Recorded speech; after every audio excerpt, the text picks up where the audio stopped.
I used to think a full closet meant I was doing something right, that more options meant more style, and that $5 t shirts were just a good deal. But over time, something felt off. Then I picked up my knitting needles again, just for fun at first, as a way to relax after a long day at work. But that simple act of creating something with my own hands, slowly and intentionally, quietly began to unravel my entire relationship with fashion. In this video, we are taking a critical look at the fast fashion industry and the true costs behind cheap, trendy clothing. We'll uncover the lie of fast fashion, the way it encourages overconsumption while hiding its impact on people and the planet. We'll revisit the Rana Plaza tragedy in Bangladesh, where over 1,100 garment workers lost their lives, and reflect on what that disaster revealed about the fashion system. Inspired by documentaries like The True Cost, we'll explore what it means to opt out through knitting, sewing, and building a more intentional wardrobe. And even if you don't make your own clothes, slow fashion is still possible. This is about moving from endless consumption to mindful creation, rethinking the way we dress ourselves, one piece at a time. Fast fashion tells us we need more, new styles every week, endless variety. But have you ever stood in front of an overflowing closet and felt like you had nothing to wear? Fast fashion thrives on that feeling of never enough, that our self-worth is tied to our outward appearance, and it sells us the illusion of beauty and abundance while hiding its true cost. The fashion industry is responsible for 10% of global carbon emissions. Over 100 billion garments are made every year. Most end up in landfill. And the human cost is just as devastating. On April 24th, 2013, the Rana Plaza factory in Dhaka, Bangladesh collapsed. 1,134 people were killed, over 2,500 injured. The day before, cracks had appeared in the building. The workers were scared, but they were forced to return to work or lose their jobs. Bangladesh's garment industry is one of the largest in the world. 4 out of 5 garment workers are women who are often supporting relatives and, due to the very low incomes, living paycheck to paycheck in a country with no unemployment benefits. The clothes that were made in that building were destined for some of the most recognized fashion brands in the world. Brands that I had in my own closet. And maybe you did too. That was the moment that I started asking myself, who makes my clothes and at what cost? And then in 2015, I came across a documentary called The True Cost. It is available for free here on YouTube, and if you're interested, I'm going to link it for you in the description box below. And I would like to read the description of the documentary to you. This is a story about clothing. It's about the clothes we wear, the people who make them, and the impact the industry is having on our world. The price of clothing has been decreasing for decades, while the human and environmental costs have grown dramatically.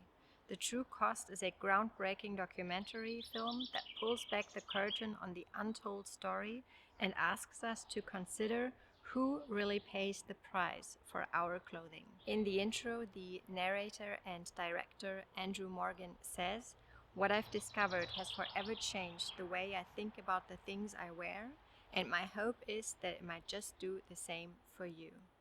It certainly did for me.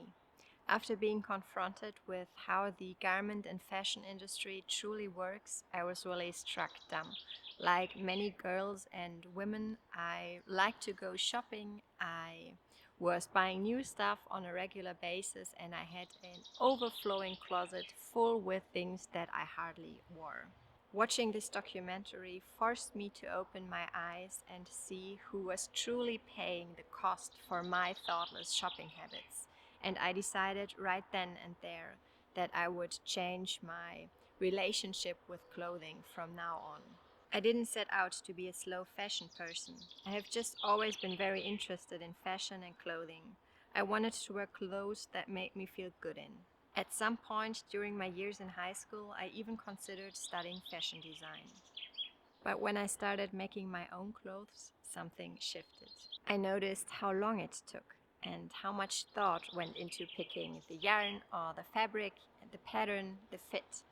And I also noticed how much more I appreciated the finished piece that had taken me so long to make compared to a random piece of clothing that I just mindlessly picked up in a store. The sweater that I'm wearing today took me around 40 hours to make, and I truly treasure it. I wear it constantly.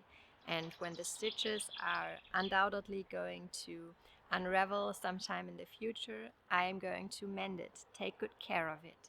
Treasure it, because I know what it took to make it. You don't need to knit or sew your complete wardrobe in order to resist fast fashion. There is so much you can do, and I certainly do not want to make anyone feel bad or guilty. But if you do want to be more mindful and intentional about your fashion choices, you can mend clothes instead of tossing them, thrift and buy secondhand, choose natural fibers that last longer and don't shed microplastic, build a capsule wardrobe and wear your clothes until they fall apart, and support ethical brands, ones that pay fair wages and prioritize sustainability. The goal isn't perfection, it's awareness. It's asking the questions: do I really need this? Am I completely in love with it? And will I wear it over and over again? Despite what marketing is trying to tell us, buying more and more clothes is not going to make us happier or change our lives for the better. And our shopping habits come at a very high cost. Even though, due to constant sales and cheap prices, we are not the ones paying for our overconsumption. When you make your own clothing, something radical happens. You stop seeing fashion as disposable. Making slows you down. It teaches you patience, creativity, and problem solving. And more than that, it reconnects you with your body, your values, and yourself. Fast fashion is about following the latest trends. Handmade is always unique, always you. One of the most beautiful parts of slow fashion is community. Whether you are a knitter, a sewist, a weaver, or someone who just learned how to mend a button, you are part of something bigger, a quiet rebellion, a creative movement. I'd love to hear your story. Do you have pieces in your wardrobe that are handmade? What was your turning point with fast fashion? Please leave a comment and share your story. The antidote to fast fashion isn't just slow fashion, it's intentionality. It's choosing to care, to create, and to connect instead of consume. Knitting has given me a way to express myself, to dress in a way that feels authentic and truly me, and to opt out of a fashion system that is built on exploitation and waste. Stitch by stitch, row by row, I'm building something better. And maybe, hopefully, you are too. Please leave a comment if this resonated with you. I would love to keep this very important conversation going, and I'll see you in the next video. Bye guys!